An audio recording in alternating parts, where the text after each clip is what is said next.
Zamonimiz dangasalar zamoni. Keyin aldoqchi mashinniklar zamoni. Hozir YouTube'ga, Instagram qayerga kiring, birinchi bo'lib libboy komment ochsangiz qarz so'rab yozishadiganlar paydo bo'ladi. Hammasini problemasi bir xil. Onam kasal, opam kasal, bolam kasal, o'zim nogironman, qiynalib qolganman, qarzga kirib qolganman, unday bo'lganman, bankrot bo'lganman, yordam beringlar. Sizni internetdagilar sizni problemangizni rishat qilish uchun yashamayapti. O'sha siz pul so'rayotgan insonlarning ham uyda o'ziga yarasha problemasi bor. Ishoning. O'sha siz kimdan pul so'rayotgan bo'lsangiz, o'shani hayotiga bitta kirib ko'ring. Kirib ko'ring. Mana men YouTube'da efir qilaman, mendan yordam qiling deyishadi. Onasi ham menda ham o'zimga yaxshi problemam bor. Tushunasizlarmi? Siz mana internetda kulib turgan narsaga men yuzga kulmanglar, men ichkarida dunyo dardlar bor. Bu narsani sizga kim chiqarib bera oladi? Hech kim. Hozir internetga chiqib sal dardingizni doston qilsangiz, dalbayob ekan bu deydi. Chiqib mana bu yerda o'zini dardini doston qilyapti. Keyin mashinniklar ana shu ana ularda ko'paydi-da. Nima edi?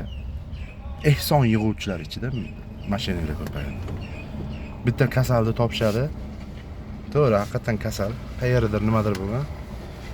Borib yo nagli doговориться qilishadi. Ehsondan tushayotgan pulni 50 ga 50 qilamiz deb. 50 nagli kartaga tushgan pullarni o'sha ehson so'rayotgan kasalga berishadi, naqd kelganlari o'zlari olib qolishadi. Men ko'pchiligini taniyman. Ko'pchiligini bilaman, ko'rganman hatto. Kerak bo'lsa bitta joyda o'sha qalb amrimi, yurak amri degan ana Sardor Rahimxonning o'sha fondi bor. O'sha ham turib aytgan. Bizni ham kun kechirim tushimiz shuni orqasidan degan. Bizda boshqa problemimiz yo'q. Xalq beradi, biz kun kechiryapmiz degan.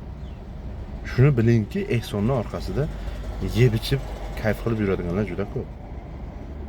Toshkentda bir qiz chiqdi. O'tgan yil adashmasam. Uyim yonib ketdi, yordam beringlar deb. Endi u rostmi yolg'onmi men bilmayman. Adashmasam 1,5 oydan keyin video qilib chiqdi. Men hech kim qila olmagan ishni 1,5 oyda uddaladim. Va men o'zimni shaxsiy birinchi mashinam Kia K5 oldim dedi. O'sha Kia K5 pulini odamlar uyi yonib ketdi, uy qurib olsin, yaqsin, bu yaqsin deb bergan. Avu mashinnik pulga mashina olgan, yana olgan chiqib ko'rsatyapti. To'g'rimi? Ehson qilish kerak, qilmaslik emas.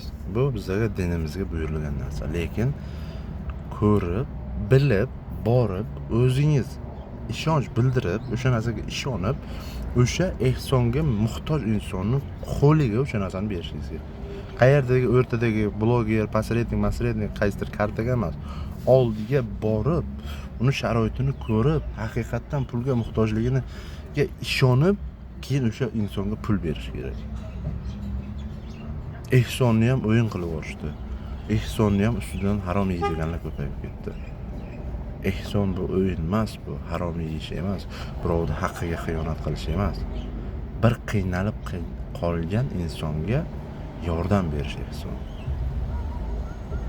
O'zingizlarcha ana unga chiqib olib nima deydi? Instagramda video qilasizlar. Ba'zi blogerlar. Biz mana hayot munosabati bilan mana buncha xonadonga ehson tarqatdik, unday qildik. Nixuya sizlar qilmabsizlar.